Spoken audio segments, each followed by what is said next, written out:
Voilà, donc quittons maintenant Toulouse et regardons quelles sont les 10 principales aires urbaines que nous appelons également des métropoles en France. La plus grande aire urbaine française, retenez, c'est Paris, hein, qui est une métropole mondiale. On va voir ce que c'est tout à l'heure. Et puis vous en avez 9 autres. En ordre d'importance, il y a Lyon et Marseille. Et puis vous avez Lille, Nice, Toulouse, Bordeaux, et puis Rennes, Nantes et Strasbourg. Ces 10 aires urbaines, ces 10 métropoles, il faut les connaître et il faut pouvoir les situer sur une carte, hein, c'est très important. Alors, les métropoles, il y a différents types de métropoles. Vous avez notamment Paris. Vous voyez, j'ai mis des petits aimants. Ce sont des métropoles qui attirent beaucoup de personnes. Ce sont ce qu'on appelle, c'est une ville mondiale. Elle concentre beaucoup de choses, à la fois de l'économie, du pouvoir, puisqu'il y a le pouvoir politique forcément, il y a des activités culturelles et économiques. C'est une ville qui a une influence mondiale, qui est connue mondialement.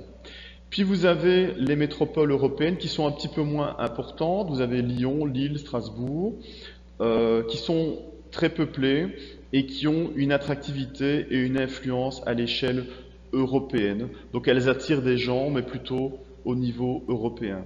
Puis vous avez ce qu'on appelle des métropoles régionales, Marseille, Toulouse, Bordeaux, Nice, Nantes, Rennes. Là, le critère de population n'est pas essentiel. On va surtout regarder l'influence de la métropole et là, on voit qu'elle a une influence plutôt régionale. Donc, elle va attirer des gens plutôt de la région proche. Voilà. Et puis, vous avez les autres aires urbaines qui ne sont pas des métropoles, hein, c'est toutes les autres aires urbaines. Et là, il y a peu ou pas de fonction de commandement et une attractivité et une influence bien plus limitées. Donc elles n'ont pas l'attractivité des autres aires urbaines. On va terminer par aborder les densités de population sur le territoire français. Vous voyez sur cette carte de France différents types de densité, hein. Quand c'est en mauve ici, c'est très densément peuplé, et puis quand c'est quasi blanc ici, vous voyez, c'est très peu peuplé. On est là avec moins de 30 habitants au kilomètre carré. Les zones en mauve, c'est plus de 200 habitants au kilomètre carré.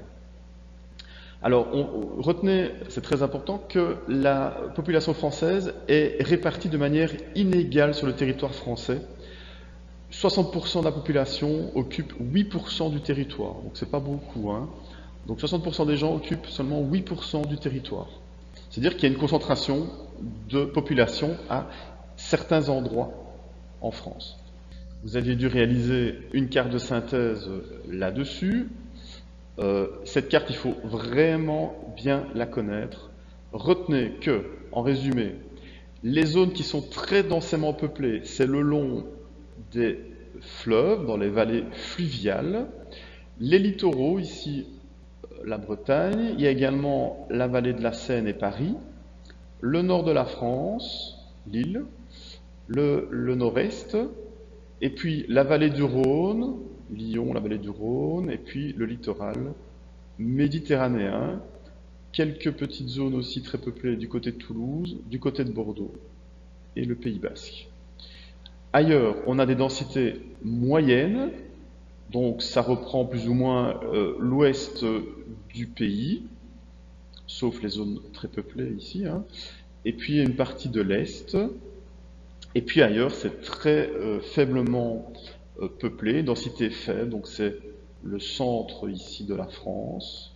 On reviendra sur cette diagonale dans le chapitre 3, et puis c'est les Pyrénées, et enfin les Alpes, les montagnes. Forcément, il y a moins d'habitants dans les zones de montagne.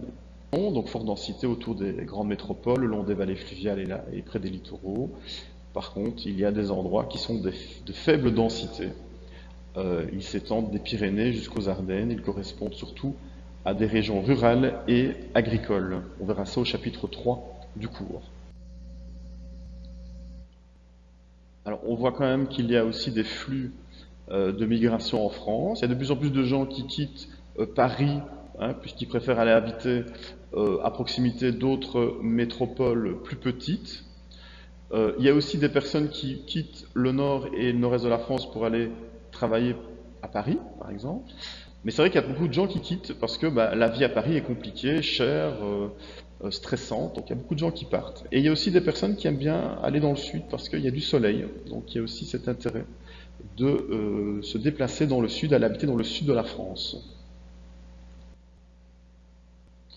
Donc on avait noté tout ça dans la tracée écrite, hein, je ne vais pas y revenir. Tout ce que je viens d'expliquer est noté dans votre cahier. Voilà, vous avez tout pour réussir votre évaluation et vous avez également une petite carte mentale ici qui reprend tout ce que nous avons vu dans ce chapitre 1. Voilà, j'espère que cette vidéo vous a plu et je vous souhaite une bonne étude et on se retrouve rapidement pour l'évaluation.